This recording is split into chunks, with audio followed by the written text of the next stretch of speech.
easy pop quiz questions for you, okay? Question number 1. What year did we take the first U.S. Census? Anybody know? 1790. 1790. Very good. Hey, you were right. 100% on that one. The U.S. Census is embedded in the U.S. Constitution, and it has been taken since the U.S. formed. The Constitution was signed in the 1780s, and the census was one of the first activities of the federal government. It's a constitutional mandate and has been taken every 10 years since then. Question number 2. Was the U.S. the first country to take a census? No. No, hey, you got that one right. The most famous census is actually not a U.S. census. It's the census, since we're at the holiday season, that took place in the Roman Empire at about the year 0 AD, when Mary and Joseph had to travel down to Bethlehem, and Jesus was born in the Christian Christmas story. Why did they have to do that? Because the Roman Empire was taking a census, and Joseph had to go to Bethlehem because that's where his family was from in order to be counted. Now, in the U.S. Census, you don't have to ride a donkey to Bethlehem. It's going to be mailed to your house, and all you have to do is fill it out and mail it back, okay? Question number 3. Why do we take a census? What do we do with the data? What's its most important use? Redistricting. I hear a lot of answers. You know, they're pretty much all right. The most important use is redistricting.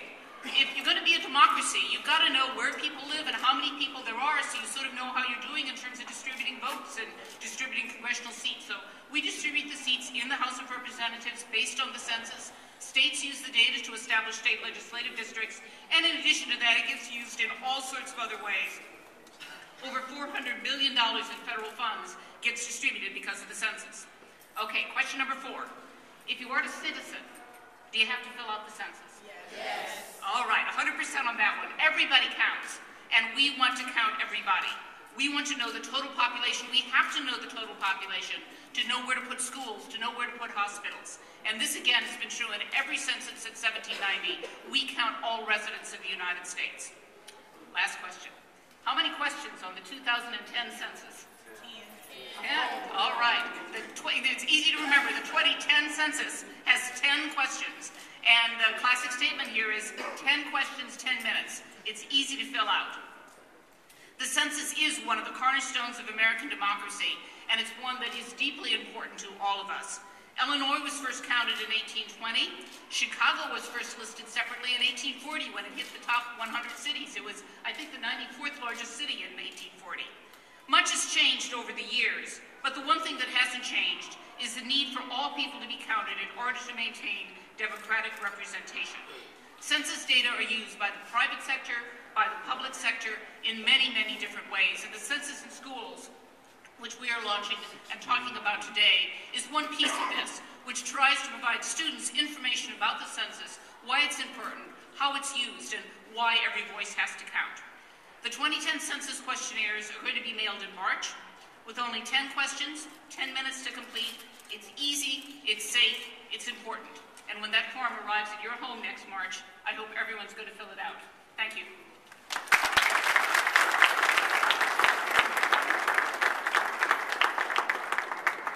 Thank you. I used to teach history and government, so I appreciate the topic of that quiz. I'd also like now to introduce Stanley D. Moore, the Regional Director of the U.S. Census Bureau.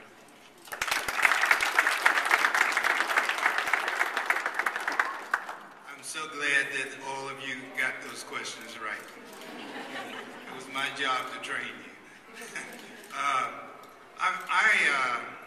I'm real appreciative of what the mayor, the alderman, and the representatives in Chicago is doing. We mail out the questionnaires to you, and I want you to know that Chicago is one of the cities that has the highest mail response rate. And so what we want to do is to continue that, and we have here all the football players that you all know about in Chicago, the great champions, and if they could raise their hands, the big fellows that stand back here, they're the stars. I want you all to go to these stars and talk talk to them. They have autographs. I think they might have their pictures with them. But I want to present to the mayor a football signed by all of them for their cooperation in helping to get the census counted here in Chicago. Get to know these guys. They're going to be in your schools. They're going to be working with you. And thanks an awful lot.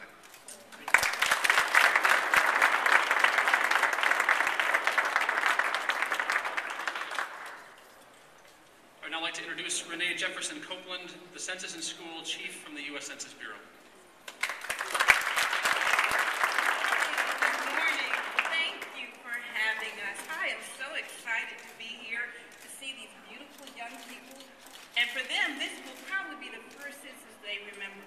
But it will have a huge impact on them the next 10 years, so make sure you're counted.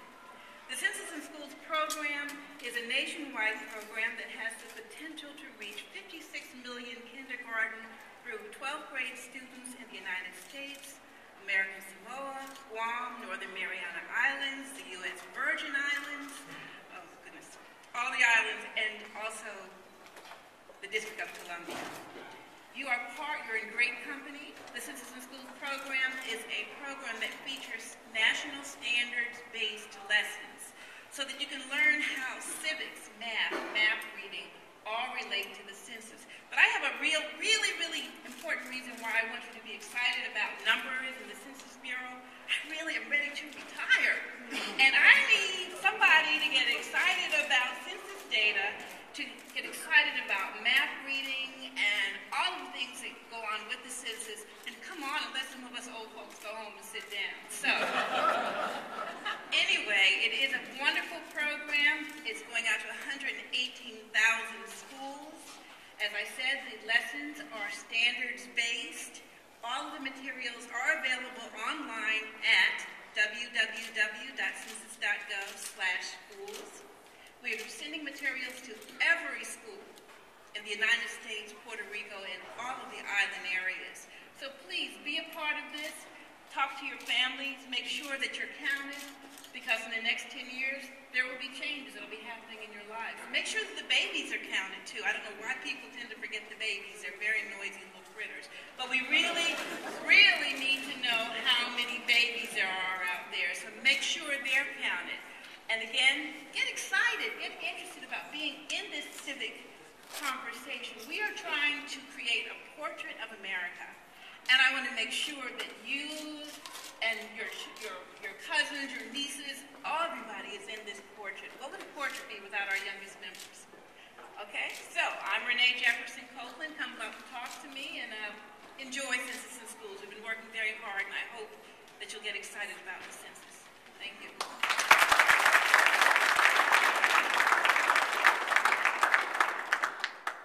We thank you for those materials so that we can use them in our classrooms. I'm pleased now to introduce for our final speaker, Shemaiah Curry, a junior here at King College Prep.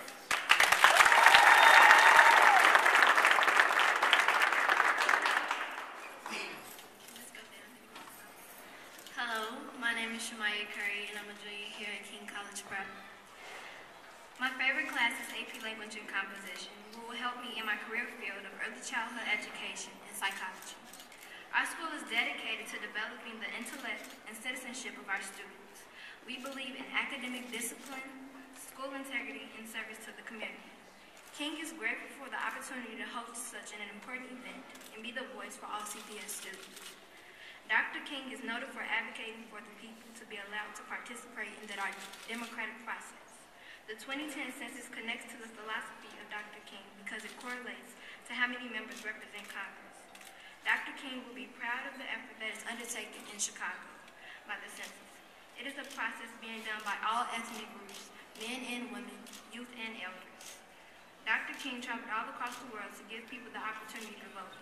We wanted people to be counted. The 2010 census gives the opportunity for everyone to be counted, to be recognized, to be heard.